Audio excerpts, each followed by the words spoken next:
فرشتے کی بد دعا ہماری قسمت سے منطبق منسلک ہو جائے گی اور پھر اللہ تعالیٰ ایک لحظہ ہی ہمیں تباہ و برباد کر دے گا۔ صحیح مسلم شریف کتاب الزکات، صحیح بخاری شریف کتاب الزکات میں سید الرسول علیہ السلام کا یہ فرمان گرامی، ما من یوم یصبح العباد الا فیہ ملکان ینزلان، کہ ہر صبح دو فرشتے آسمان سے آتے ہیں، کہنے والے کہتے ہیں فیقول احدهما اللهم آت منفقا، اے پروردگار عز و جل میری اس دعا کو قبول فرما لے کہ جو آدمی تیرے راستے میں اپنے مال کو صرف کرتا ہے، جو آدمی تیرے راستے میں اپنے مال کو خرچ کرتا ہے، اس کے مال کو بڑھا دے، اس کے مال میں برکت دے، اس کو مصیبتوں سے بچا، اس کو پریشانیوں سے بچا، اس کو ڈاکوؤں سے بچا، اس کو دشمنوں سے بچا۔ یہ دعا کرنے والا اللہ کی وہ مخلوق جو معصوم خطا ہے، جس کی کوئی خرچی نہیں، جس کی دعا اللہ تعالیٰ رد نہیں کرتا، جس کی دعا اللہ تعالیٰ یک لفظ یک چوٹ بھی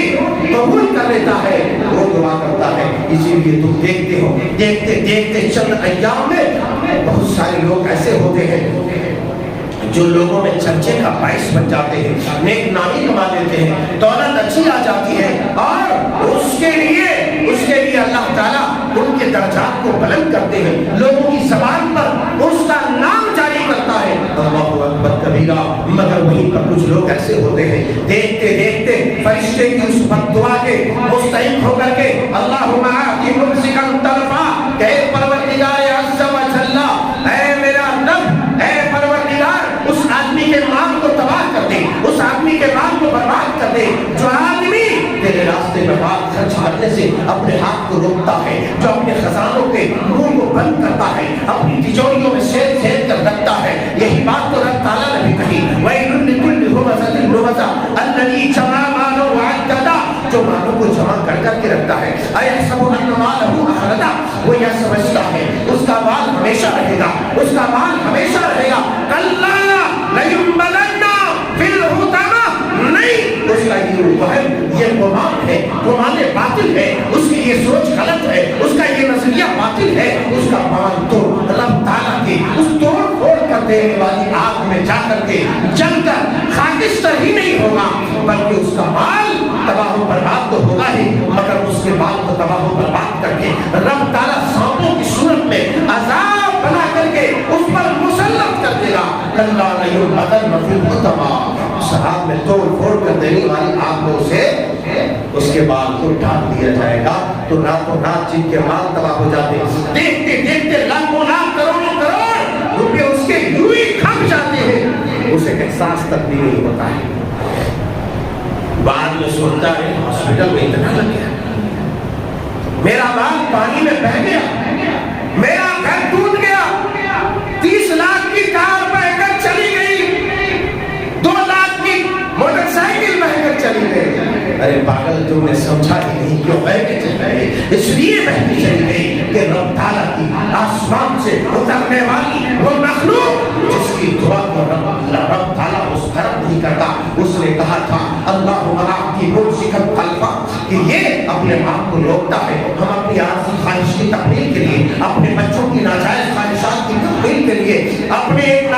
بچے کی ناجائز شوق کو پورا کرنے کے لیے ہم نے کیا نہیں کیا، لیکن کبھی ہم نے سوچا کہ وہ بیوہ عورت تھی جو راتوں کو سسکیاں لیتی ہے، دعائیں کرتی ہے کہ اے میرا رب، آج وہ لوگ کہاں گئے جو ایمان کے محافظ تھے، جو دولت کے محافظ تھے اور دولتوں کو ان مستحقین تک پہنچاتے تھے، آج وہ لوگ کہاں سو رہے ہیں؟ کس قدر وہ تڑپتے ہیں، دل کی صدا جو نکلتی ہے آسمان کے سینہ کو چاک کرتے ہوئے عرش الہی سے جا کر کے ٹکراتی ہے۔ یہی وجہ ہے کہ بہت سارے ارب پتی خرب پتی راتوں رات وہ کنگال ہو جاتا ہے، بے پناہ نقصان کا شکار ہو جاتا ہے۔ فلسفے کو سمجھو، یہ جو پانی میں بہہ رہا ہے، یہ جو آسمان اور دھوپ کی تمازن سے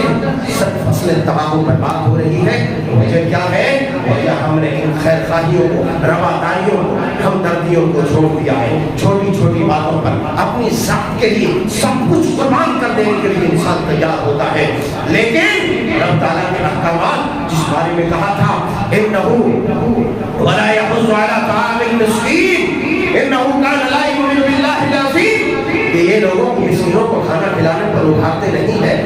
ذرا سوچو, ہم نے اپنے بال بچوں کو خوب ٹھوس ٹھوس کر کھلایا, جو نہیں کھا سکا ڈسٹ بین میں ڈال دیا, کوڑے دان میں ڈال دیا, گندے نالیوں میں چلا گیا. ذرا سوچو میرے یارو, اے مسلمانوں, اپنے زمین کو زندہ کرو, مت اپنے سینے کی قبر میں اپنے مردہ زمین کو دفن کرو. نہیں, ابھی اس کی حیات باقی ہے, اسے زندہ کرو. کہ تمہارے گھر میں جتنا کھانا برباد ہوتا ہے, جتنے پیسے برباد ہوتے ہیں, تم نے کبھی سوچا کہ جہاں پر یتیموں کی پرورش ہو رہی ہے, تمہارے محافظوں کی, طالب علموں کی, علماء کی تیاریاں جہاں ہو رہی ہے, جہاں بیواؤں کی رکھوالی کی جا رہی ہے, جہاں یتیموں کی پرورش و برداشت ہو رہی ہے, ان کے لیے رہنے کی رہائش گاہ تعمیر ہو رہی ہے, اور ہم نے اپنے مال میں سے کتنا نکال کر کے دیا؟ کبھی اس کا محاسبہ کیا؟ نہیں کیا. جب نہیں کرو گے تو جانی نقصان ہوگا, مالی نقصان ہوگا, آسمانی آفتیں آ کر کے تمہیں دبوچ دے گی, زمین سے مصیبتیں نکلے گی, اور تمہیں اپنے آغوش میں لے لے گی, کہ کوئی بچانے والا نہیں ہوگا. آپس میں سماج میں ہمدردیاں, رواداریاں, اخوت, بھائی چارگی اور عطیات, صدقات, خیرات, زکات کا ماحول پیدا کرو. اگر ہم ایسا کرتے ہیں تو پھر ہمارا سب کچھ اچھا رہے گا. نہیں تو پھر ایسی صورت میں ہم یہ پرتعیش زندگی تو گزاریں گے, بے حیائیوں والی زندگی تو گزاریں گے, لیکن مریں گے تو ایسی صورت ہوگی, ایسی کنڈیشن, ایسی سچویشن ہوگی, ایسی حالات ہوگی جس کے بارے میں ہم تصور بھی نہیں کر سکتے, اور دنیا ماتم کریں گے صرف اور صرف اس کے سوا زبان سے دعا بھی نہیں نکلے گی. اس لیے ایسا بنو کہ مخلوقات میں سے انسان تو دعا دے, مگر تمہیں وہ چنٹیاں, پرندے, چرندے, درندے, زہریلے کیڑے بھی تمہاری عافیت کے لیے دعا کرے. ایسا بنو, ایسا بنو. اور ایسا کب ہوگا؟ جب تم دین کا محافظ ہوگا, اسلام کا محافظ ہوگا, انسانیت کا محافظ ہوگا. یتیموں کا ہمدرد, بیواؤں کا غمخوار اور غمگسار ہوگا, تو تمہارے لیے وہ تمام چیزیں, علماء اور طالب علم کا بھی محافظ ہوگا, تب تمہارے لیے وہ تمام مخلوقات دعا کریں گے. نہیں تو پھر جب دعا نہیں کریں گے تو کیا کریں گے؟